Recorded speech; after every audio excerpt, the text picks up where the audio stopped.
괜찮아. 서연아 아빠가 왔어. 진국이 딸의 귀에 속삭였다. 목소리는 따뜻했지만 그의 눈빛은 얼음처럼 차가웠다. 손목의 밧줄을 확인하며 상처난 부분을 보자 진국의 분노가 더욱 커졌다. 아빠, 다른 분들도 서연이 울먹이며 다른 인질들을 가리켰다. 모두 구할 거야. 조금만 기다려. 진국의 표정이 더욱 냉혹해졌다. 이 새끼들이 감히 내 딸을. 이야기 시작하기 전 구독과 좋아요 해주시면 영상 제작에 큰 힘이 됩니다. 감사합니다. 부산 해운대 우동의 새벽 공기는 언제나 짠맛이 났습니다. 바다에서 불어오는 바람이 골목 사이사이를 스며들어 하루를 깨우고 있었죠. 박진국은 어김없이 새벽 5시에 눈을 떴습니다. 몸에 밴 습관이라는 게 참 무서운 것 같아요. 몇 년째 같은 시간, 같은 동작으로 하루를 시작하는 그의 모습은 마치 정교한 시계처럼 규칙적이었습니다. 집 앞 작은 텃밭은 진국 부부의 자랑거리였어요. 상추, 깻잎, 쪽파, 고추가 초록빛으로 싱싱하게 자라고 있었습니다. 몇 년 전 서울에서 내려와 이곳에 정착한 후 진국은 농사 짓는 재미에 푹 빠져 있었어요. 물뿌리개로 정성스럽게 물을 주는 그의 손놀림은 이제 제법 능숙했습니다. 흙 냄새와 바다 냄새가 어우러져 그의 옷에 배어들었죠. 오늘도 부지런하시네요, 진국 씨. 이웃 국밥집 주인이 가게 문을 열며 말을 걸었습니다.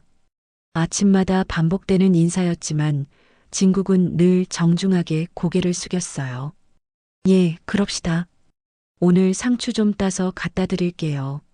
어머, 고맙습니다. 요즘 채소값이 얼마나 비싼데요?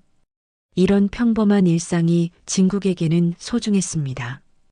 골목 어귀에서 만나는 이웃들의 따뜻한 인사, 텃밭에서 자라는 푸른 채소들, 그리고 매일 아침 코끝을 스치는 바다 냄새까지 모든 것이 평화롭고 안온했어요. 서울에서의 바쁜 생활과는 완전히 다른 여유로운 삶이었죠. 집으로 들어서니 아내 김영희가 벌써 일어나서 아침 준비를 하고 있었습니다. 영희는 동네 도서관에서 어르신들을 위한 독서 프로그램을 진행하고 있었어요. 오늘도 가방에 책들을 정리하며 활동 계획을 세우고 있었죠.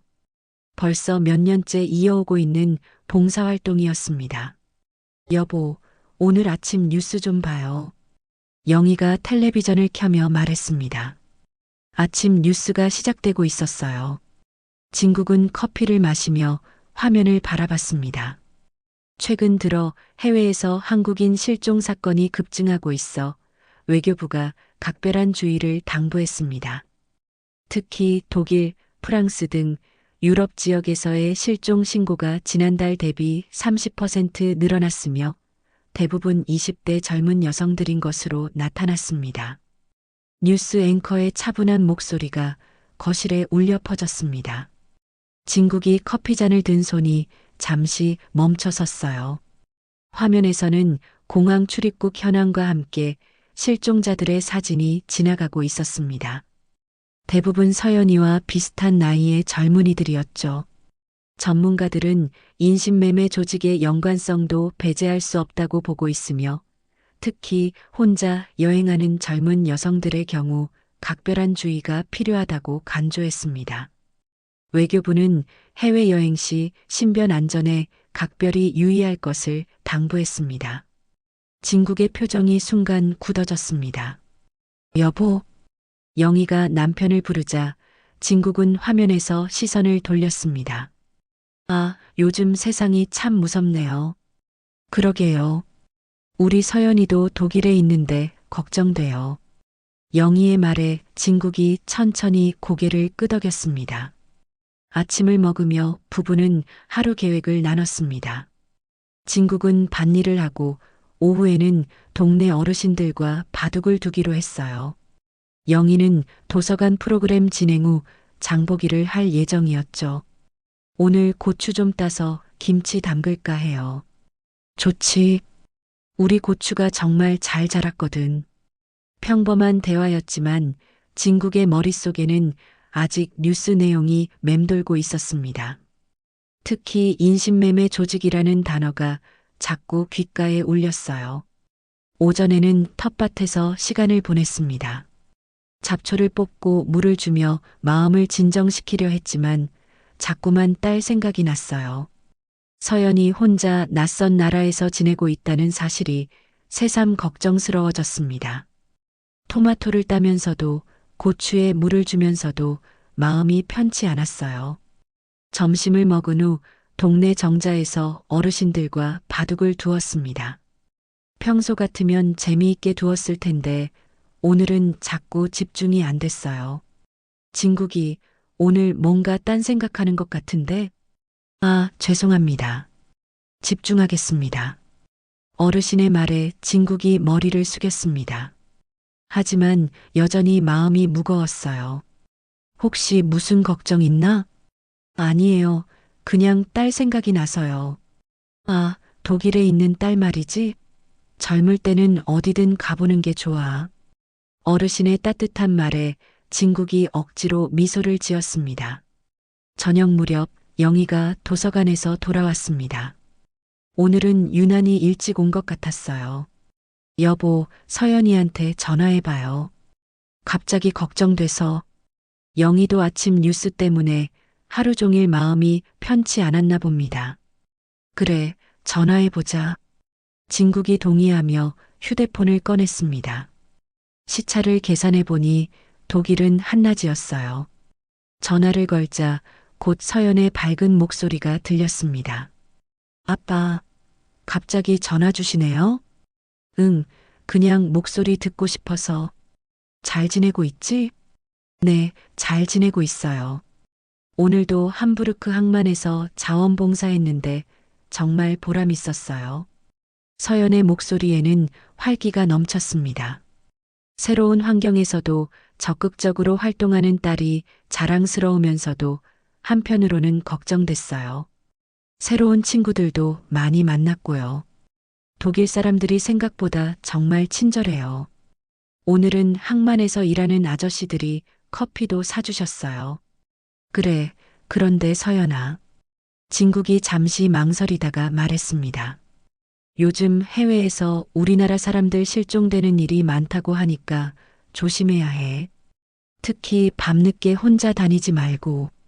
아, 뉴스 보셨구나. 괜찮아요, 아빠. 저 혼자 다니지 않아요. 항상 친구들이랑 같이 다니고 숙소도 안전한 곳이에요. 서연이 걱정하지 말라며 웃으며 말했습니다. 그래도 조심하는 게 좋아. 모르는 사람 따라가지 말고 이상한 일 있으면 바로 연락해. 네, 알겠어요. 너무 걱정 마세요. 영상통화로 바꾸자 서연의 환한 미소가 화면에 나타났습니다. 건강해 보이는 딸의 모습에 부부는 안도했어요. 내일은 뭐 할 예정이야? 내일은 시내 관광하고 모레는 또 자원봉사 있어요. 정말 바쁘게 지내고 있어요. 좋구나. 그런데 혹시 이상한 사람들이 접근하거나 그런 일은 없었지? 진국의 질문에 서연이 고개를 갸웃했습니다. 이상한 사람들요? 아니에요. 왜요? 아니야. 그냥 혹시나 해서. 아빠는 정말 걱정이 많으시네. 여기 사람들 다 좋아요. 통화는 20분 정도 이어졌습니다. 서연의 밝은 웃음소리가 집안을 가득 채웠어요. 딸이 들려주는 독일에서의 생활, 새로운 친구들 이야기, 자원봉사 활동 등이 모두 즐거워 보였습니다. 통화를 마친 후 부부는 마당에 나가 앉았습니다. 우리 딸 잘 지내는 것 같아요. 그러게 목소리도 밝고 건강해 보이고. 영희가 안도하며 말했습니다. 하지만 진국의 마음 한편에는 여전히 뭔가 무거운 것이 자리 잡고 있었어요. 아침에 본 뉴스의 내용이 자꾸 머릿속을 맴돌았습니다. 해운대의 야경이 아름답게 펼쳐져 있었습니다. 바다에서 불어오는 시원한 바람이 하루의 피로를 씻어주었어요. 하지만 오늘은 왠지 그 바람마저 차갑게 느껴졌습니다. 새벽 3시 40분, 부산 해운대의 고요한 새벽을 가르며 전화벨이 날카롭게 울렸습니다. 진국은 깊은 잠에서 깨어나 침대에서 벌떡 일어났어요. 옆에서 자던 영희도 놀라서 눈을 떴습니다. 새벽에 울리는 전화벨만큼 불길한 것도 없었죠. 여보세요? 영희가 먼저 전화를 받았습니다. 수화기 너머로 들려오는 목소리는 떨리고 있었어요. 혹시 서연 씨 어머님이신가요? 저는 함부르크에 사는 이정숙이라고 해요. 네, 맞는데요. 새벽에 무슨 일이세요? 영희의 목소리에도 긴장감이 묻어났습니다. 새벽에 걸려오는 국제전화라니 좋은 일일 리가 없었거든요. 진국도 완전히 잠이 깨어 아내 옆에 앉았습니다. 서연이가요. 어제부터 연락이 안 돼요. 그런데 좀 이상한 게 영희의 얼굴이 하얗게 질렸습니다. 손이 떨려서 전화기를 제대로 잡기 힘들 정도였어요. 진국이 아내의 어깨를 감싸며 상황을 파악하려 했습니다. 무슨 일이요? 이틀 전부터 서연이가 누군가 자꾸 따라다닌다고 했거든요. 검은 차 탄 남자들이요. 처음엔 그냥 우연인 줄 알았는데 계속 같은 차가 보인다고 하더라고요. 영희가 진국을 바라보며 전화기를 건네주었습니다. 진국이 전화를 받자 목소리가 차분하면서도 단단해졌어요. 평소와는 확실히 다른 톤이었습니다. 안녕하세요. 서연이 아빠 되는 사람입니다. 서연이랑 마지막으로 연락된 시간은 언제입니까? 서연이가 마지막으로 연락 온 게 어제 오후 4시였어요. 그때 목소리가 많이 떨리더라고요. 누군가 저를 계속 지켜보고 있는 것 같아요. 무서워요라고 하면서요. 진국의 눈빛이 날카로워졌습니다. 수십 년간 묻어두었던 본능이 깨어나고 있었어요. 평범한 농부의 얼굴에서 다른 무언가가 스며 나오기 시작했습니다. 마지막에 어디 있었다고 했나요? 함부르크 알토나 쪽이에요. 항만 근처에서 자원봉사하고 있었거든요. 그런데 그 이후로는요? 전화도 안 받고 메시지도 읽지 않고 완전히 연락이 끊어졌어요. 독일 경찰한테 신고했는데 조사도 제대로 안 해줘요. 아직 48시간도 안 됐다면서 친구 만나러 간 거 아니냐고 하더라고요. 진국의 손이 주먹으로 쥐어졌습니다. 알토나라는 지명이 예전 기억을 건드렸어요. 그곳은 좋지 않은 일들이 벌어지는 곳이었습니다. 유럽의 어둠이 깃든 곳 중 하나였죠. 혹시 서연이 주변에 이상한 사람들이 접근한 적은 없었나요? 그러고 보니 일주일 전쯤에 서연이가 말하기를 자원봉사 현장에서 아시아 여성들한테 일자리를 소개해준다는 남자가 접근했다고 하더라고요. 하지만 서연이가 관심 없다고 했다고 했어요. 진국의 표정이 더욱 굳어졌습니다. 전형적인 수법이었어요. 젊은 여성들을 유인하는 조직적인 범죄의 냄새가 났습니다. 알았습니다. 제가 직접 가겠습니다. 진국의 목소리는 차갑고 확신에 차 있었어요. 이정숙도 그 목소리에서 뭔가 다른 기운을 느꼈습니다. 평범한 아버지의 목소리가 아니었어요. 하지만 혼자 오시기엔 너무 위험할 것 같은데. 괜찮습니다. 짧은 대답이었지만 그 안에는 흔들리지 않는 의지가 담겨 있었어요. 마치 이런 상황에 익숙한 사람처럼 들렸습니다. 전화를 끊자 진국은 곧바로 침실 한쪽의 오래된 서랍으로 향했습니다.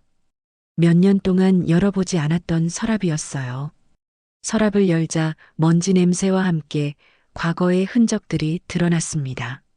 낡은 무전기, 암호가 빼곡히 적힌 노트, 그리고 국제 전화번호부까지 오랫동안 봉인해 두었던 또 다른 삶의 증거들이었죠. 영희가 남편의 뒤에서 그 모습을 지켜보고 있었습니다. 진국의 손이 무전기를 집어드는 순간 영희의 얼굴이 창백해졌어요. 남편이 다시 그 세계로 돌아가는 것을 목격하고 있었습니다. 당신 설마 서연이를 찾아야 해요. 진국의 목소리는 평소와 달랐습니다.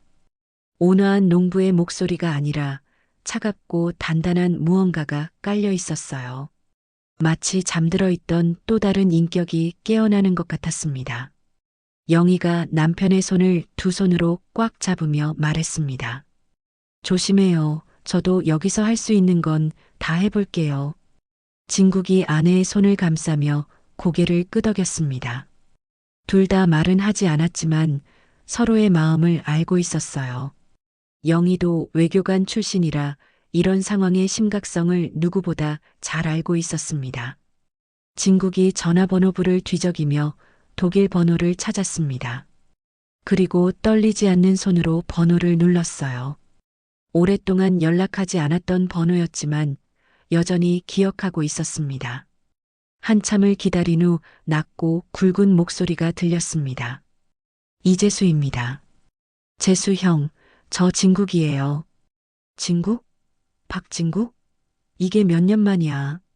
무슨 일로 이 새벽에. 제 딸이 함부르크에서 실종됐어요. 전화기 너머로 잠시 침묵이 흘렀습니다. 이재수도 상황의 심각성을 바로 알아챈 것 같았어요. 그들의 과거를 생각하면 이런 연락이 얼마나 절박한지 알 수 있었겠죠. 언제부터? 어제부터요. 알토나 쪽에서요. 젠장. 그쪽이 요즘 완전 위험해. 한국 여자들 노리는 조직이 활개치고 있어. 진국의 혈관에 차가운 것이 흘렀습니다. 최악의 시나리오가 현실이 되고 있었어요. 어떤 조직입니까? 인신매매 조직이야. 동유럽까지 연결되어 있고 정치인들과도 손잡고 있어서 경찰도 제대로 수사 안 해. 특히 알토나 지역은 그들의 거점 중 하나야. 도와주실 수 있나요? 당연하지. 하지만 이번엔 법으로만은 안 될 거야. 각오됐나? 진국의 눈빛이 더욱 차가워졌습니다. 딸을 건드린 것들에 대한 분노가 끓어오르고 있었어요. 오랫동안 억눌러왔던 감정들이 일어나고 있었습니다. 네, 각오됐습니다. 그럼 빨리 와. 공항에서 만나자. 그리고 진국아, 이번 일은 쉽지 않을 거야. 마음 단단히 먹고 와. 전화를 끊은 후 진국은 여행 가방을 꺼내기 시작했습니다. 간단한 옷가지와 함께 예전에 사용했던 물건들도 조용히 챙겼어요. 오랫동안 사용하지 않았지만 손은 여전히 기억하고 있었습니다. 마치 자전거 타는 법처럼 몸이 기억하고 있었어요. 영희가 남편의 움직임을 지켜보고 있었습니다. 진국의 손놀림이 예전과 달라 보였어요. 더 빠르고 더 정확하고 더 냉정했습니다. 평범한 농부의 손이 아니라 전문가의 손이었어요. 정말 혼자 가실 거예요? 재수 형이 도와줄 거예요. 진국이 잠시 멈추더니 아내를 바라봤습니다. 매일 연락할게요. 그리고 우리 딸 꼭 데리고 올게요. 그 목소리에는 절대 포기하지 않겠다는 의지가 담겨 있었어요. 새벽 5시 진국은 집을 나섰습니다. 마당의 텃밭을 한 번 더 바라보고 나서 문을 닫았어요. 언제 다시 돌아올 수 있을지 알 수 없었지만 반드시 딸과 함께 돌아오겠다고 다짐했습니다. 택시를 타고 공항으로 향하면서 창밖을 바라봤어요. 어제까지만 해도 평화로웠던 부산의 거리들이 지나가고 있었습니다. 평범한 일상이 얼마나 소중한지 새삼 느꼈어요. 택시기사가 백미러로 진국의 표정을 보더니 조용히 운전에 집중했습니다. 무언가 심각한 일이라는 것을 눈치챈 것 같았어요. 공항에 도착해서 항공편을 예약했습니다. 함부르크까지 가는 가장 빠른 비행기였어요. 15시간의 긴 여행이었지만 딸을 구하기 위해서라면 참을 수 있었습니다. 시간이 지날수록 상황은 더 위험해질 테니까요. 비행기에 오르면서 진국은 창밖의 부산을 내려다봤습니다. 평범한 농부로서의 삶은 여기서 끝났어요. 이제부터는 딸을 구하기 위해 무엇이든 할 수 있는 아버지가 되어야 했습니다. 좌석에 앉아 눈을 감자 서연의 환한 웃음이 떠올랐어요. 마지막 영상 통화에서 보여준 밝은 모습이 지금은 너무 그리웠습니다. 그 웃음을 다시 보기 위해서라면 무엇이든 할 수 있었어요. 진국의 주먹이 꽉 쥐어졌습니다. 딸을 건드린 놈들을 가만두지 않겠다는 생각뿐이었어요. 15시간의 긴 비행 끝에 진국은 함부르크 공항에 도착했습니다. 독일의 차가운 공기가 얼굴을 스쳤어요. 시차 때문에 몸은 피곤했지만 딸을 찾아야 한다는 생각에 정신은 또렷했습니다. 공항 출구에서 익숙한 실루엣이 보였어요. 진국. 이재수가 손을 흔들며 다가왔습니다. 몇 년 만에 보는 얼굴이었지만 여전히 날카로운 눈빛을 가지고 있었어요.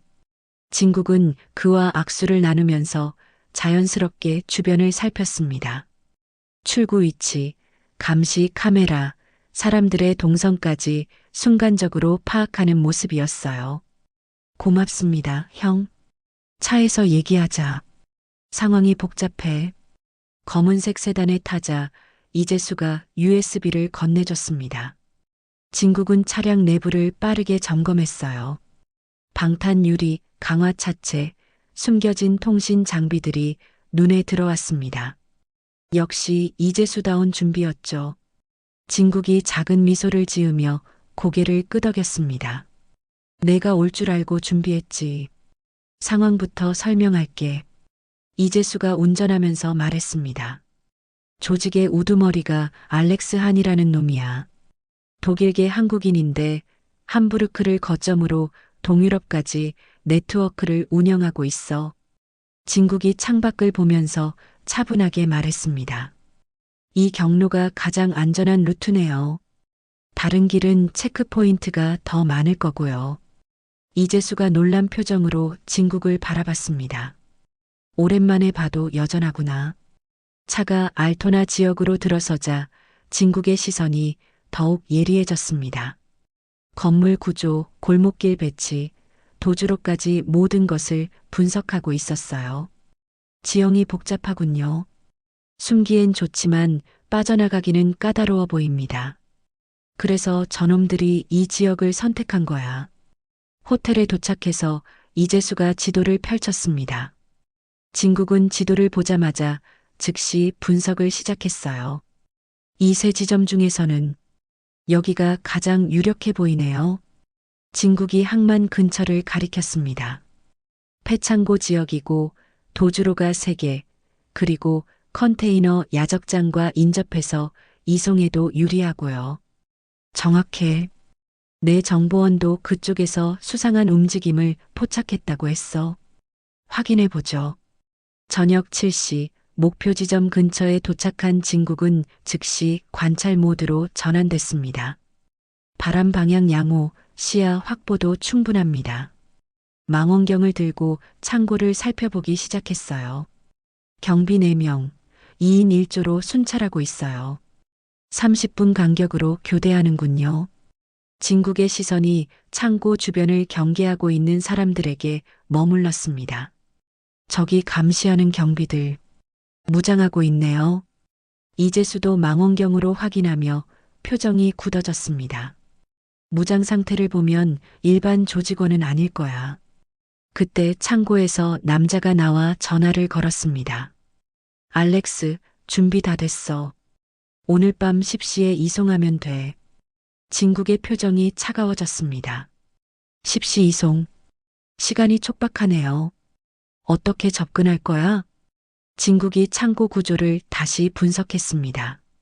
북쪽 환기구 지점, 서쪽 사각지대 있어요. 순찰 패턴상 22분과 52분에 30초간 공백이 생깁니다.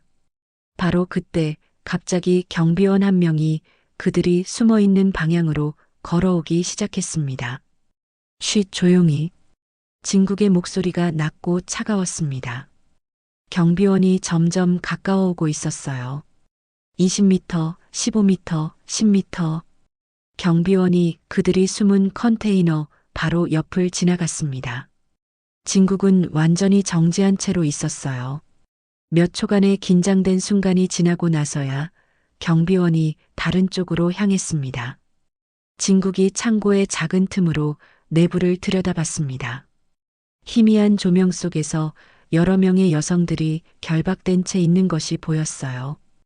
그중 한 명이 익숙한 뒷모습이었습니다. 서연이네요.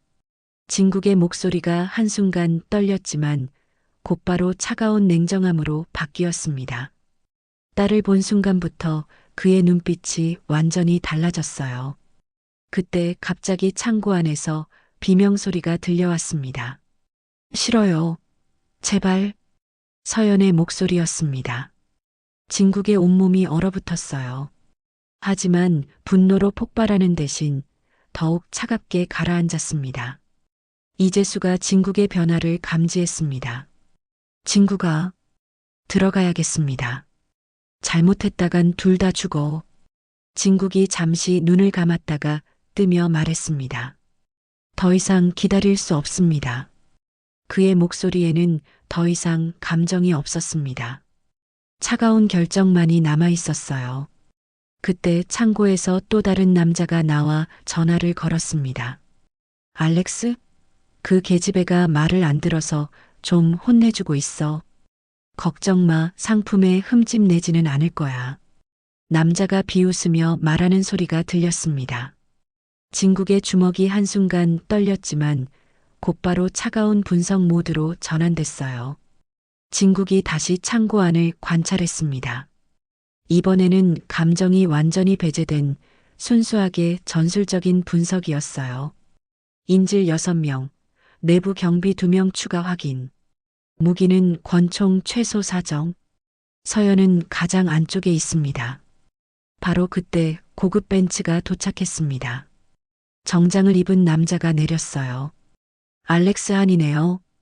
이재수가 망원경으로 확인했습니다. 보스가 직접 왔다는 건 중요한 일이 있다는 거지.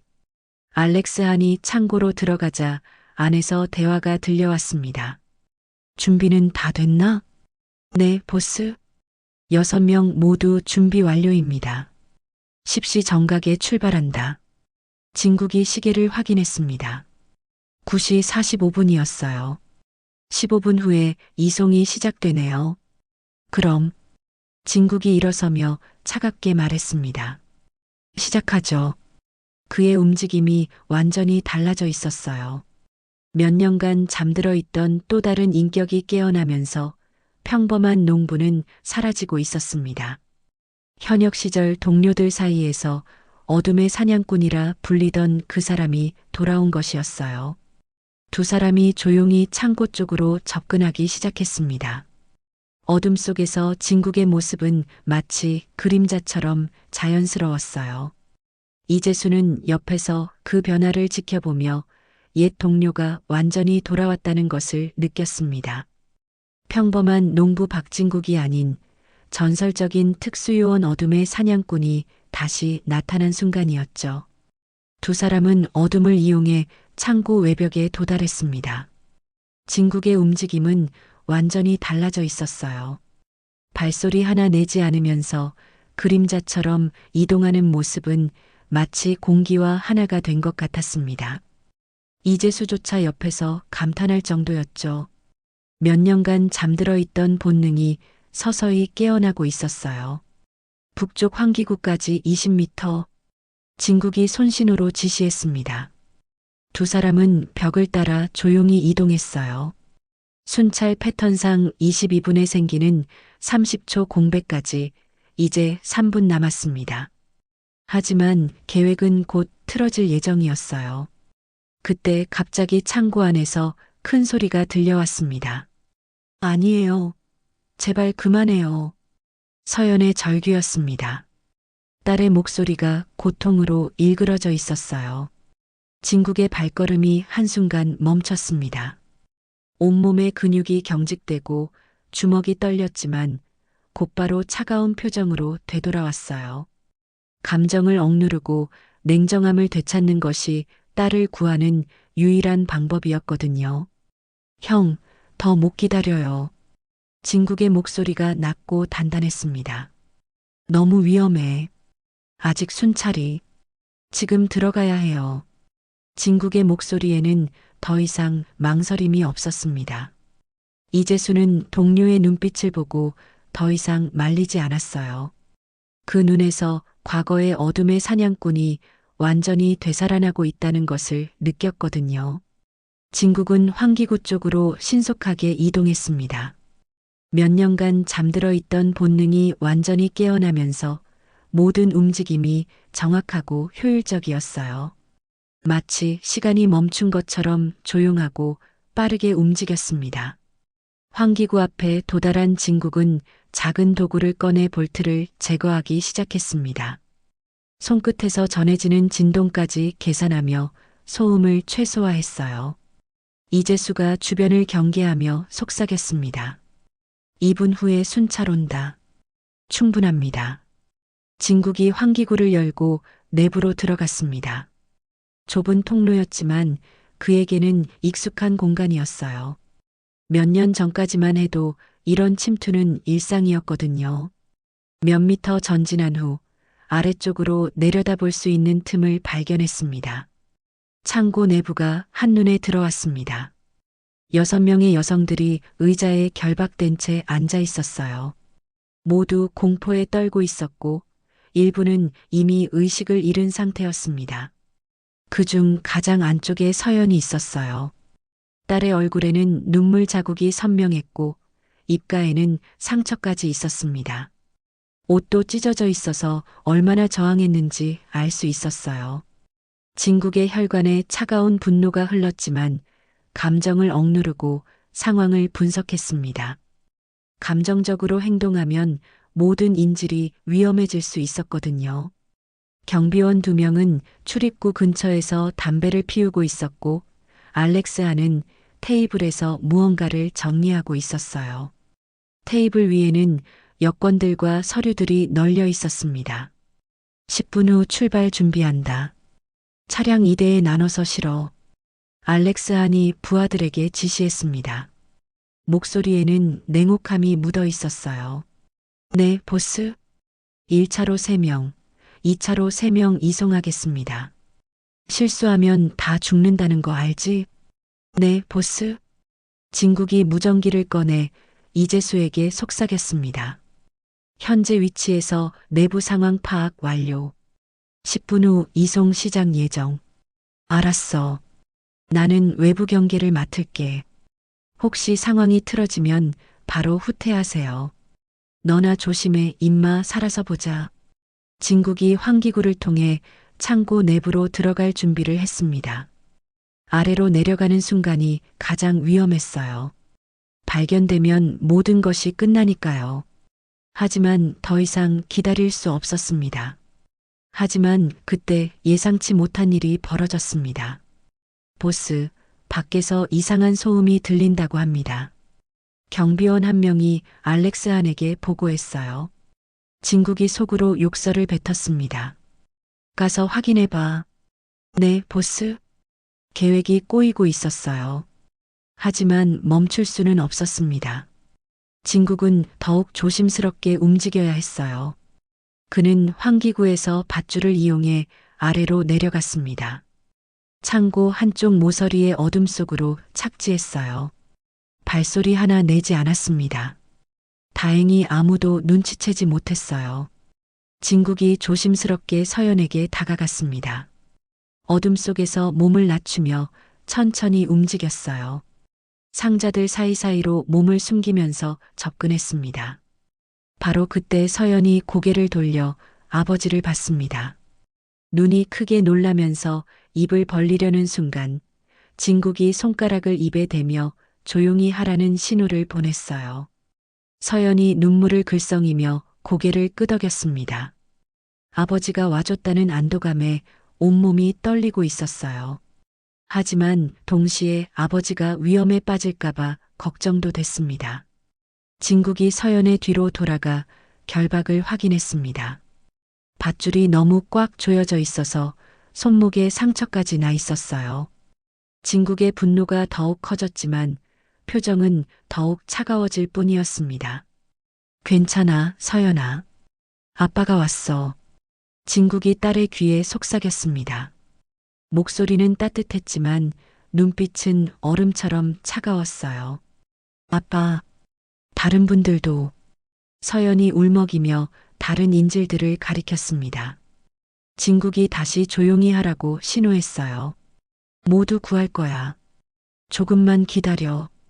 그때 창고 밖에서 소란스러운 소리가 들려왔습니다. 이재수가 주의를 끌고 있는 것 같았어요. 폭죽 터지는 소리와 함께 고함 소리도 들렸습니다. 뭐야, 저게? 가서 확인해봐.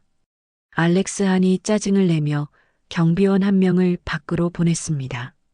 이제 내부에는 알렉스 한과 경비원 한 명만 남았어요. 진국에게는 절호의 기회였습니다. 그는 조용히 남은 경비원 뒤로 접근했습니다. 경비원이 밖의 소음에 신경을 쓰고 있는 틈을 타서 뒤에서 접근했어요. 숨소리 하나 들리지 않게 움직이면서 경비원의 목 뒤 급소를 정확히 눌렀습니다. 경비원이 소리 없이 쓰러졌어요. 알렉스 한이 뭔가 이상함을 느끼고 뒤돌아봤습니다. 경비원이 바닥에 쓰러져 있는 것을 보고 깜짝 놀랐어요. 누구야? 알렉스 한이 재빨리 권총을 뽑으며 외쳤습니다. 진국이 천천히 그의 앞에 나타났습니다. 어둠에서 나타난 그의 모습은 마치 죽음의 신과 같았어요. 두 사람이 서로를 바라보며 긴장감이 흘렀습니다. 마지막 기회다. 인질들을 풀어줘. 진국의 목소리는 차갑고 위협적이었습니다. 몇 년간 잠들어 있던 살기가 완전히 깨어나고 있었어요. 알렉스 한이 진국과 서연을 번갈아 보더니 뭔가를 눈치챘습니다. 둘의 닮은 얼굴과 서연이 진국을 보는 눈빛에서 관계를 파악한 것 같았어요. 이 여자 아는 사이구나. 설마 내 딸인가? 그가 비웃으며 권총을 서연에게 향했어요. 움직이면 내 딸부터 죽인다. 순간 진국의 눈에서 차가운 빛이 번졌습니다. 딸을 위협당한 아버지의 분노와 전설적인 특수요원의 냉혹함이 결합된 순간이었어요. 진국의 표정이 더욱 차가워졌습니다. 더 이상 인간적인 감정은 찾을 수 없었어요. 오직 차가운 분노만이 있을 뿐이었습니다. 알렉스 한이 방아쇠를 당기려는 순간 갑자기 창고 밖에서 폭발음이 들려왔습니다. 이재수가 뭔가 큰 일을 벌인 것 같았어요. 창고 전체가 흔들렸습니다. 그 틈을 노린 진국이 번개처럼 움직였습니다. 알렉스 한이 방아쇠를 당기기도 전에 그의 손목을 잡아 비틀었어요. 총이 바닥에 떨어지며 굴러갔습니다. 아! 알렉스 한이 손목이 부러지는 소리와 함께 비명을 질렀습니다. 진국은 멈추지 않았습니다. 알렉스 한의 목을 잡고 벽에 내동댕이 쳤어요. 알렉스 한이 공포에 떨며 뒤로 물러났습니다. 진국은 멈추지 않았습니다. 알렉스 한의 목을 잡고 벽에 내동댕이 쳤어요. 벽에 부딪힌 알렉스 한이 바닥에 주저앉았지만 곧바로 일어나 진국을 노려봤습니다. 예상과 달리 쉽게 굴복하지 않는 모습이었어요. 감히 내게. 알렉스 한이 입끝을 닦으며 차가운 미소를 지었습니다. 그의 눈에는 공포가 아닌 분노가 타오르고 있었어요. 진국이 천천히 다가가려는 순간 알렉스 한이 재빠르게 허리춤에서 단검을 뽑아들었습니다. 내가 누군지는 모르겠지만 내 영역에서 날 건드린 건 실수였어. 칼날이 조명에 반사되며 번쩍였습니다. 알렉스 한의 움직임은 훈련받은 사람의 것이었어요. 내 딸한테 뭘 했는지 말해. 진국의 목소리는 여전히 차가웠습니다. 딸, 하하. 그 예쁜 것 말이야? 알렉스 한이 비웃으며 단검을 돌렸습니다. 아직 손대지는 않았어. 하지만 내가 여기서 죽으면 글쎄 어떻게 될지 모르지. 진국의 눈에서 살기가 더욱 짙어졌습니다. 알렉스한이 단검을 들고 달려들었어요. 하지만 진국은 차분했습니다. 칼날이 가슴을 향해 날아오는 순간 몸을 옆으로 피하며 알렉스한의 손목을 잡았어요. 두 사람이 얽혀 바닥에서 치열하게 싸웠습니다. 알렉스한은 생각보다 강했어요. 이 조직을 누가 이끌고 있는지 알아? 날 죽이면 내 딸뿐 아니라 내 가족 모두 죽는다. 알렉스한이 진국의 목을 노리며 단검을 휘둘렀습니다. 진국이 그의 팔을 잡아 막으며 반격했어요. 주먹이 알렉스한의 옆구리를 강타했습니다. 으악! 알렉스한이 신음을 내뱉었지만 곧바로 무릎으로 진국의 배를 노렸어요. 진국이 뒤로 밀려났습니다. 상대방의 공격력이 예상보다 훨씬 강했어요. 격투가 계속되는 와중에 진국이 상대방을 관찰했습니다. 움직임을 보니 확실히 전문 훈련을 받은 사람이었어요. 하지만 자신만큼은 아니었습니다. 그때 갑자기 창고 문이 열렸습니다. 밖으로 나갔던 조직원이 추가 지원을 데리고 온 것이었어요. 보스! 조직원 3명이 일제히 권총을 꺼내 진국을 겨누었습니다. 상황이 급변했습니다. 진국은 순간적으로 주변을 살폈어요. 서연과 다른 인질들이 공격에 휘말릴 수 있었습니다. 알렉스한이 단검을 바닥에 떨어뜨리고 일어서며 코피를 닦았습니다. 이제 상황이 바뀌었지? 무릎 꿇어. 알렉스한이 손짓으로 부하들에게 지시했어요. 조직원들이 진국을 포위하며 조여왔습니다. 마지막 경고다. 무릎 꿇지 않으면 인질들부터 쏜다. 조직원 중 한 명이 서연에게 총구를 향했습니다. 진국의 주먹이 꽉 쥐어졌습니다. 하지만 딸을 위험에 빠뜨릴 수는 없었어요. 바로 그때 창고 밖에서 폭발음이 들려왔습니다. 이재수가 큰일을 벌인 것 같았어요. 창고 전체가 흔들리면서 모든 사람들이 비틀거렸습니다. 진국은 이 기회를 놓치지 않았어요. 재빨리 가장 가까운 조직원에게 달려들어 총을 빼앗았습니다. 동시에 그를 방패막이 삼아 다른 조직원들의 총구를 막았어요. 쏴버려. 알렉스한이 소리쳤지만 조직원들은 동료를 맞힐까봐 쉽게 방아쇠를 당기지 못했습니다. 그때 알렉스한이 바닥에 단검을 집어들며 일어났습니다. 이 무능한 놈들, 내가 직접 해결하겠어. 그가 진국을 향해 달려들었어요. 진국이 인질로 잡았던 조직원을 밀어내며 알렉스한과 맞섰습니다. 두 사람이 다시 격렬하게 싸웠어요. 단검과 맨손의 대결이었습니다. 진국이 알렉스한의 손목을 잡고 비틀었습니다. 뼈가 부러지는 소리와 함께 단검이 바닥에 떨어졌어요. 으악! 알렉스한이 손목이 꺾이는 고통에 비명을 질렸습니다. 진국의 주먹이 그의 턱을 강타했어요. 알렉스한이 비틀거리더니 벽에 등을 부딪히며 주저앉았습니다. 이번에는 완전히 의식을 잃었어요. 그때 멀리서 경찰 사이렌 소리가 들려왔습니다. 조직원들이 서로 눈빛을 교환했어요. 상황이 완전히 틀어졌다는 것을 깨달았습니다.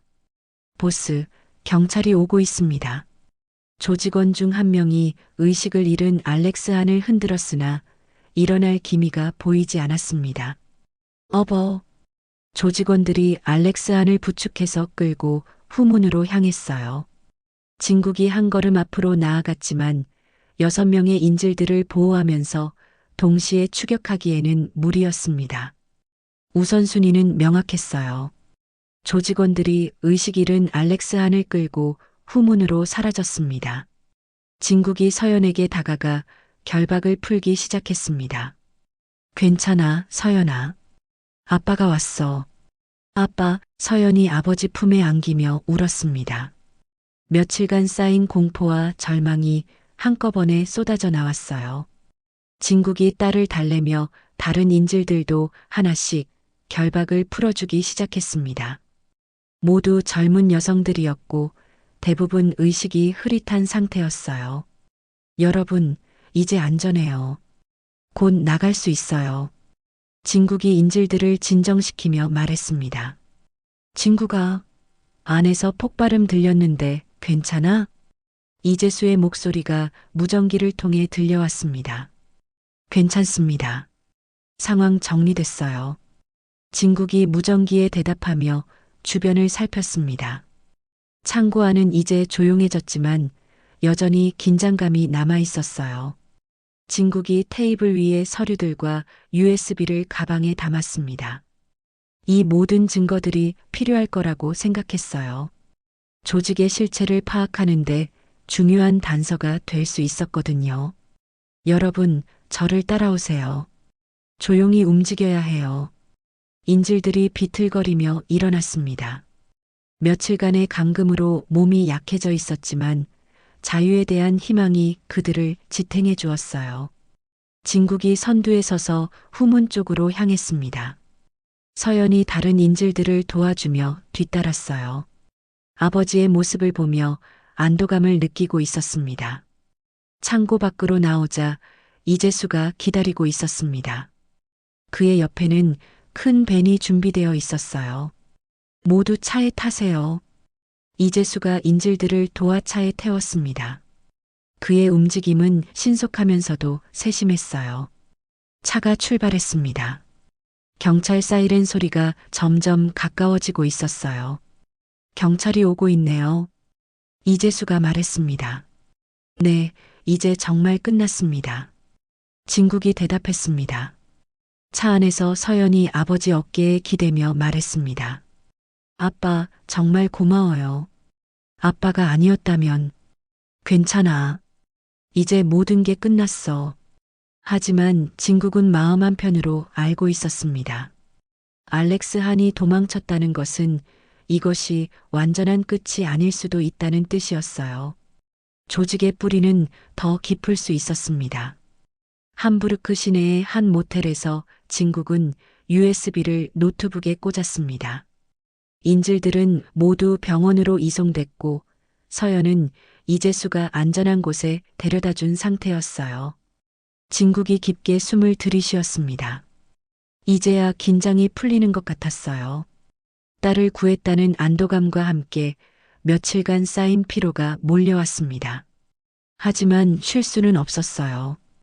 알렉스 한이 도망쳤고 조직의 실체를 파악해야 했으니까요. 화면에 나타난 내용을 보고 진국의 표정이 점점 어두워졌습니다. 예상했던 것보다 훨씬 복잡한 조직이었어요. 첫 번째 폴더에는 피해자들의 명단이 있었습니다. 서연을 포함해 지난 2년간 80명이 넘는 여성들이 기록되어 있었어요. 각자의 사진과 개인정보, 그리고 끔찍한 거래 가격까지 적혀 있었습니다. 진국의 주먹이 저절로 쥐어졌습니다. 최근에 찍힌 서연의 사진도 있었거든요. 며칠 전 독일에 도착했을 때 찍힌 것 같았습니다. 두 번째 폴더를 열자 조직도가 나타났습니다. 생각보다 체계적이었어요. 알렉스 한은 함부르크 지역을 담당하는 중간 관리자였고 독일 전역에 비슷한 책임자들이 있었습니다. 그리고 최상위에는 이름 대신 DRAGON이라는 코드명만 적혀 있었어요. 이 정도 규모라면 진국이 중얼거렸습니다. 단순한 범죄 조직이 아니었어요. 거의 기업 수준의 체계를 갖추고 있었습니다. 세 번째 폴더를 열었을 때 진국이 깜짝 놀랐습니다.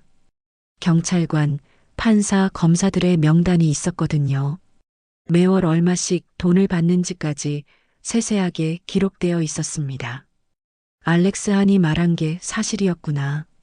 진국이 더 자세히 살펴보니 놀라운 내용들이 있었어요. 조직의 수입 규모, 운영 방식, 심지어 향후 확장 계획까지 상세히 기록되어 있었습니다. 1시간 넘게 자료를 분석하던 중 휴대폰이 울렸습니다. 진구가 나야. 형, 서연이는 괜찮나요? 응, 지금 집에서 쉬고 있어. 그런데 이상한 일이 생겼어. 뭔 일이세요? 뉴스 봤나? 병원에서 인질 중 한 명이 사라졌어. 김민지라는 여성인데 진국이 인터넷 뉴스를 찾아봤습니다. 관련 기사가 떠 있었어요. 함부르크 병원에서 인신매매 피해자 실종. CCTV에는 혼자 걸어나가는 모습만. 기사를 자세히 읽어보니 더욱 이상했습니다. 김민지는 중상을 입어 의식도 흐릿한 상태였는데 갑자기 혼자 일어나 병원을 나간 것이었어요.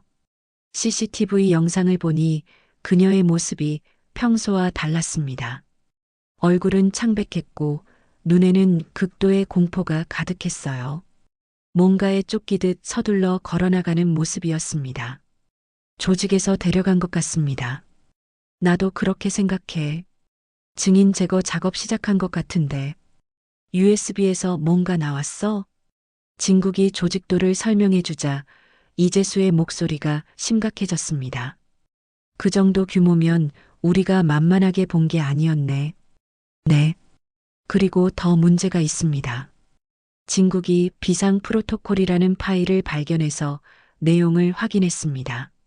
조직이 위기 상황에서 증인들을 제거하는 구체적인 계획이 적혀 있었어요. 병원이나 경찰서에 내부 협력자들이 있습니다. 필요할 때 사람들을 빼내는 시스템이 갖춰져 있어요. 그럼 다른 인질들도 위험하겠네. 경찰 지원은? 했어. 그런데 이 부패 명단 보니까 누굴 믿어야 할지 모르겠네. 두 사람이 통화를 하는 동안 진국은 계속 USB 내용을 분석했습니다. 파일이 워낙 많아서 시간이 오래 걸렸어요. 그러다 한 폴더에서 섬뜩한 내용을 발견했습니다. 타겟 리스트라는 제목의 파일이었어요. 안에는 자신과 이재수 그리고 구출된 인질들의 정보가 상세히 적혀 있었습니다. 집 주소, 가족관계, 일상 패턴까지 모든 것이 조사되어 있었어요. 형, 이 새끼들 심상치가 않아. 진국이 발견한 내용을 설명하자 이재수의 목소리가 긴장됐습니다. 그럼 우리를 이미 알고 있었다는 거네? 응, 좀 더 확인하고 다시 연락할게. 통화를 끝낸 진국이 다시 파일들을 살펴봤습니다. 그런데 이상한 점을 발견했어요. 몇몇 파일의 생성 날짜가 오늘 날짜였습니다. 이상하네. 더 자세히 보니 그 파일들은 자신의 모텔 위치와 현재 상황에 대한 보고서였습니다. 설마 진국이 급히 노트북의 네트워크 상태를 확인했습니다.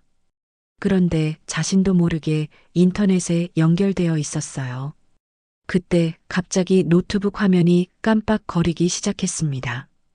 보안 프로그램이 경고를 띄웠어요. 진국이 당황해서 USB를 뽑으려 했지만 화면에 새로운 창이 나타났습니다. 잠깐만.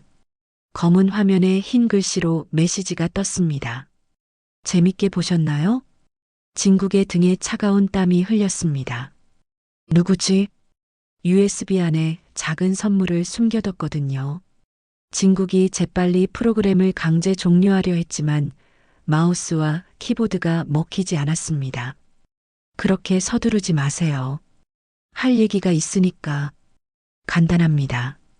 지금 갖고 있는 것들 저에게 주시고 조용히 한국으로 돌아가세요. 내가 왜 그래야 하지? 힘들게 찾은 딸 다시 잃고 싶으신가요? 메시지가 잠시 멈춘 후 새로운 창이 떴습니다. 실시간 영상이었어요. 이재수의 집 앞 거리를 보여주고 있었습니다. 평범해 보이는 거리였지만 검은 차 한 대가 멀리서 지켜보고 있는 게 보였어요. 24시간 들이죠. 무슨 뜻입니까? 원래대로 돌려놓는 시간 24시간 드리겠습니다. 그 후에도 마음 안 바뀌면 당신 딸은 나도 장담 못해요. 화면이 꺼졌습니다. 진국이 즉시 이재수에게 전화를 걸었습니다. 형, 위험해. 지금 당장 그 집에서 나와요. 무슨 일이야? 진국이 상황을 설명하자 이재수도 심각성을 깨달았어요. 집 내부에 비밀 통로가 있어. 거긴 놈들도 모를 거야. 서연이 데리고 지금 바로 움직일게. 통화를 끝낸 진국이 창밖을 내다봤습니다. 평범해 보이는 거리였지만 이제는 모든 게 의심스러웠어요. 노트북을 완전히 끄고 USB도 안전한 곳에 숨겼습니다. 하지만 이미 조직에서는 자신의 위치를 파악했을 거예요. 진국이 짐을 챙기며 생각했습니다. 24시간이라는 시간이 주어졌지만 단순히 도망가는 것으로는 해결되지 않을 것 같았어요. 조직을 완전히 무너뜨리지 않는 한 서연과 다른 피해자들이 계속 위험할 거였습니다. 진국이 USB를 다시 한번 확인했습니다. 이 안에 있는 정보들이 조직을 무너뜨릴 수 있는 유일한 무기였어요. 모텔을 나서며 진국이 주변을 경계했습니다. 24시간 안에 해결책을 찾아야 했어요. 함부르크에 찬 밤바람이 얼굴을 스쳤습니다. 진짜 싸움이 이제부터 시작인 것 같았어요. 함부르크의 어둠 속을 걸으며 진국은 주변을 계속 경계했습니다. 조직에서 자신의 위치를 추적하고 있을 가능성이 높았어요. 가로등 아래를 피해 그림자진 곳으로만 이동했습니다. 모텔에서 나온 지 30분이 지났습니다. 휴대폰은 이미 꺼뜨렸고 USB는 몸에 단단히 숨겨뒀어요. 하지만 여전히 불안했습니다. 조직의 추적 능력을 과소평가할 수는 없었거든요. 24시간. 진국이 중얼거렸습니다. 주어진 시간은 하루도 채 안 되었어요. 이 시간 안에 무엇을 할 수 있을까요? 첫 번째 선택지는 USB를 넘겨주고 서연과 함께 한국으로 도망가는 것이었습니다. 가장 안전한 방법이었어요. 하지만 그렇게 되면 김민지를 비롯한 다른 피해자들은 어떻게 될까요? 조직은 증거인멸을 위해 모든 관련자들을 제거할 거였습니다. 두 번째 선택지는 맞서 싸우는 것이었습니다. USB 안의 정보를 이용해서 조직을 완전히 무너뜨리는 것. 하지만 혼자서는 불가능했어요. 너무 거대한 상대였습니다. 진국이 한적한 24시간 편의점에 들어갔습니다. 점원은 졸고 있었고 CCTV도 오래되어 보였어요. 여기서 잠시 상황을 정리해야겠다고 생각했습니다. 커피를 한 잔 뽑고 구석진 자리에 앉았습니다. 그리고 조심스럽게 주변을 살폈어요. 다행히 수상한 사람은 보이지 않았습니다. 하지만 마음을 놓을 수는 없었어요. 조직의 네트워크가 얼마나 광범위한지 USB에서 확인했으니까요. 생각을 정리하자. 진국이 머릿속으로 상황을 분석하기 시작했습니다. 조직의 약점은 무엇일까요? USB 안의 정보가 공개되면 큰 타격을 받을 거였습니다. 특히 부패한 공무원들의 명단이 언론에 나가면 엄청난 파장이 있을 거예요. 하지만 문제가 있었습니다. 언론사들도 조직의 영향 아래 있을 가능성이 높았어요. USB에서 본 자금 흐름을 보면 기자들에게도 돈이 들어가고 있었거든요. 그럼 외국 언론은? 한국이나 다른 나라 언론에 제보하는 방법도 있었습니다. 하지만 시간이 너무 오래 걸릴 것 같았어요. 그때 진국이 중요한 걸 떠올렸습니다. USB에서 본 내용 중에 K-7이라는 코드명이 있었어요. 조직을 감시하고 있는 내부 협력자였습니다. 그 사람을 찾을 수 있다면. 하지만 어떻게 접촉할지가 문제였습니다. 잘못하면 조직의 함정일 수도 있었어요. 진국이 USB의 내용을 다시 떠올려 봤습니다. K-7에 대한 정보가 더 있었던 것 같았는데 그때 편의점 문이 열렸습니다. 진국이 반사적으로 몸을 숨겼어요. 하지만 들어온 건 술에 취한 중년 남성이었습니다. 너무 예민해지고 있나? 하지만 긴장을 늦출 수는 없었어요. 언제 어디서 조직의 사람들이 나타날지 모르니까요. 진국이 다시 생각을 정리했습니다. 지금 가장 중요한 건 이재수와 서연의 안전이었어요. 그들이 안전한 곳에 있다고 해도 조직이 찾아낼 가능성이 있었습니다. 휴대폰을 켜서 이재수에게 메시지를 보냈습니다. 안전한가? 위치 바꿔야 할 것 같은데. 몇 분 후 답장이 왔습니다. 괜찮다. 서연이도 잘 있어. 너는 어떻게 할 거야? 진국이 잠시 망설였습니다. 솔직히 확실한 계획이 없었어요. K-7 찾아보려 한다. 혹시 방법 아는가? 위험하다. 함정일 수도 있어. 다른 방법이 없다. 이재수가 한동안 답장을 하지 않았습니다. 아마 고민하고 있는 것 같았어요. 옛날 연결망 써보자. 아직 연락 가능한 사람들이 있을 거다. 진국이 고개를 끄덕였습니다. 이재수의 말이 맞았어요. 완전히 혼자가 아니었습니다. 그럼 내일 아침에 만나자. 장소는 내가 정할게. 조심해. 24시간이 얼마 안 남았어. 통화를 끝낸 진국이 시계를 봤습니다. 밤 2시였어요. 22시간 정도 남은 셈이었습니다. 편의점을 나와 다시 거리로 나왔습니다. 함부르크의 밤은 조용했지만 진국에게는 위험으로 가득했어요. 어디로 가야 할까요? 호텔은 위험했고 모텔도 마찬가지였습니다. 조직에서 CCTV를 통해 추적하고 있을 거예요. 그때 진국이 좋은 생각을 했습니다. 함부르크 중앙역 근처에 24시간 사우나가 있었어요. 그곳이라면 익명으로 들어갈 수 있고 하룻밤 시간을 보낼 수 있을 것 같았습니다. 30분 정도 걸어서 사우나에 도착했습니다. 다행히 문이 열려 있었어요.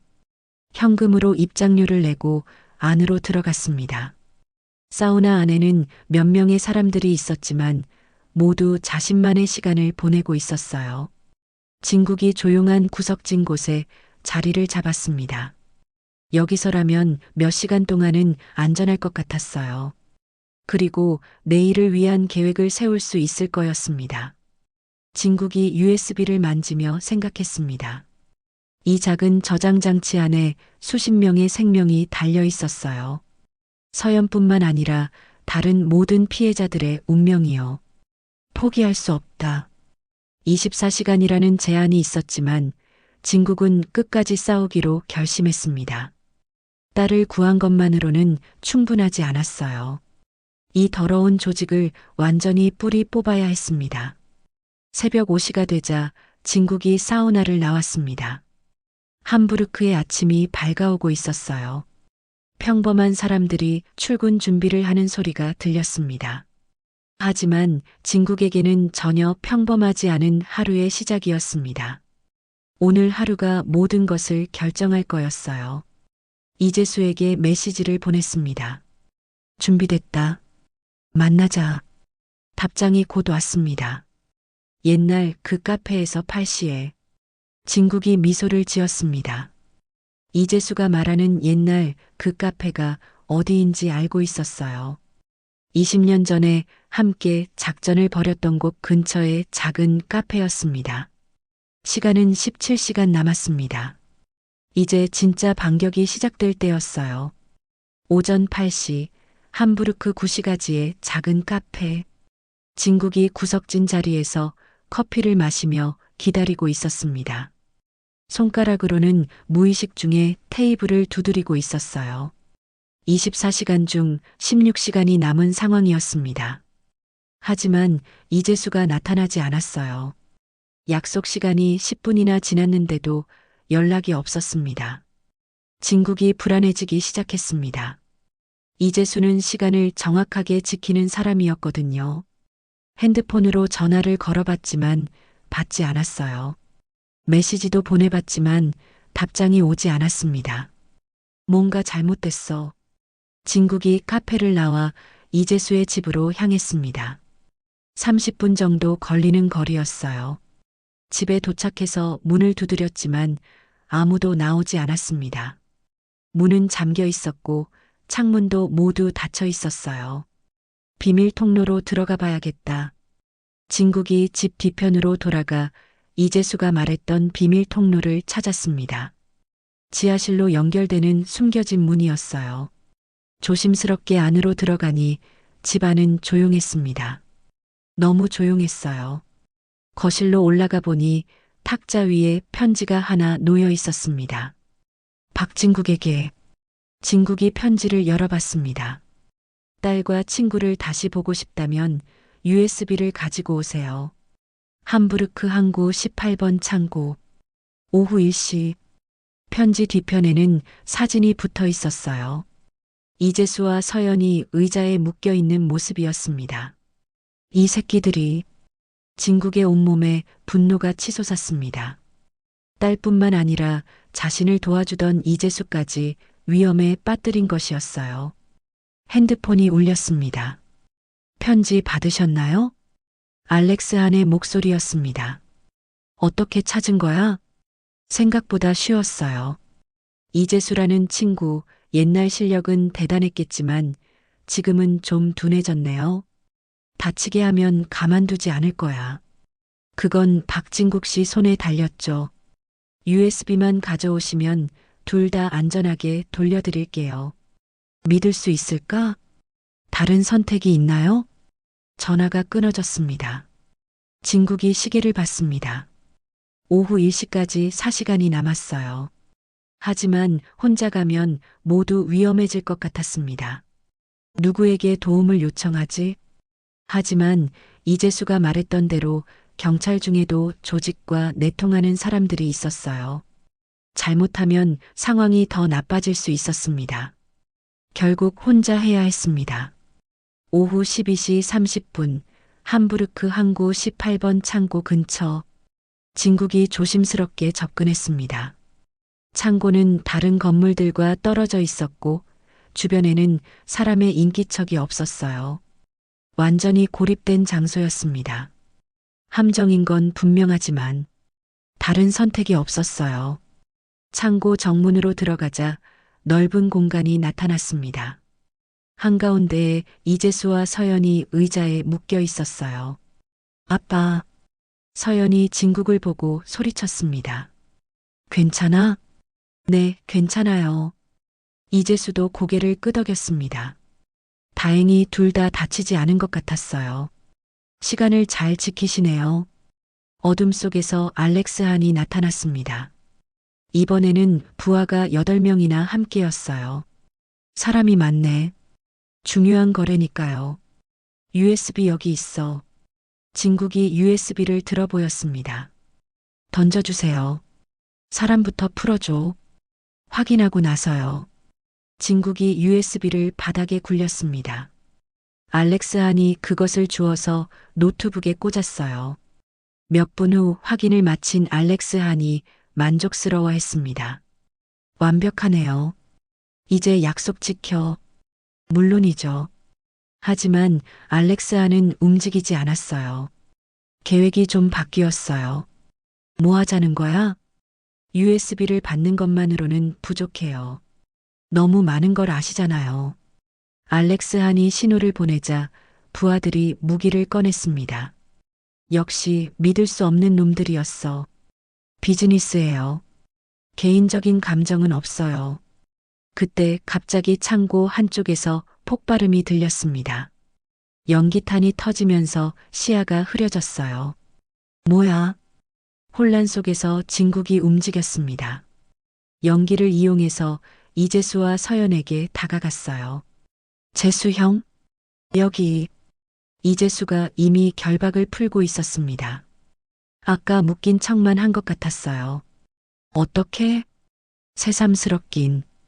연기 속에서 여러 명의 인물들이 나타났습니다. 독일 연방경찰 특수부대였어요. 독일 연방경찰이다. 무기를 버려. 총격전이 시작되었습니다. 하지만 이미 창고는 완전히 포위된 상태였어요. 경찰한테 미리 연락을 취한 겁니까? 진국이 숨을 고르며 물었습니다. 아, 사실 너한테 말 안 한 게 있어. 이재수가 머리를 극적이며 말했습니다. 뭔 얘기요? 며칠 전부터 집 주변이 이상했어. 같은 차가 계속 지나다니고 수상한 놈들이 서성거리고. 그래서 혹시 모를 상황에 대비해서 독일 경찰청에 있는 옛날 동료한테 연락해뒀거든. 어떤 연락을요? USB 복사본하고 우리 상황 설명서를 맡겨뒀어. 내가 정해진 시간에 안전 신호 안 보내면 바로 출동하라고. 진국이 고개를 끄덕였습니다. 그럼 애초에 함정인 걸 눈치채셨군요. 함정인 건 뻔했지. 하지만 너 혼자 보낼 수는 없었어. 그래서 일부러 같이 잡힌 척한 거야. 위험한 도박이었네요. 그래도 결과적으로 잘 됐잖아. 너도 무사하고 서연이도 구했고. 이재수가 어깨를 으쓱했습니다. 10분 후 모든 소란이 끝났습니다. 알렉스 항과 그의 부하들이 모두 체포되었어요. 아빠, 정말 무서웠어요. 서연이 아버지 품에 안기며 말했습니다. 이제 괜찮아. 모든 게 끝났어. 독일 연방경찰 지휘관이 다가왔습니다. 수고하셨습니다. 이재수 씨가 미리 연락해 주신 덕분에 완벽한 작전이 가능했어요. 다른 피해자들은 어떻게 됐나요? 모두 안전하게 구조했습니다. 그리고 USB 정보로 조직의 전체 네트워크를 해체할 수 있을 것 같아요. 3주 후 인천공항. 진국과 서연이 함께 귀국하는 날이었습니다. 형, 정말 고마웠어요. 뭘 당연한 일이지. 가족 같은 사이인데.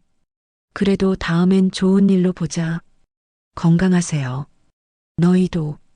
비행기 안에서 서연이 아버지에게 말했습니다. 아빠 구해주셔서 정말 감사해요. 다신 걱정 안 끼쳐드릴게요. 당연한 거야. 내가 내 딸인데. 6개월 후 부산 해운대. 진국이 텃밭에 물을 주고 있을 때 서연이 밝은 얼굴로 나왔습니다. 아빠, 저 가요. 조심히 다녀와. 네. 서연이 손을 흔들며 대학교로 향했습니다. 바닷바람이 불어오고 갈매기들이 울고 있었습니다. 평범하지만 소중한 일상이 다시 돌아온 것이었어요. 끝까지 시청해 주셔서 감사합니다. 영상이 즐거우셨다면 구독, 좋아요해 주시면 최신 영상을 빠르게 보실 수 있습니다. 감사합니다.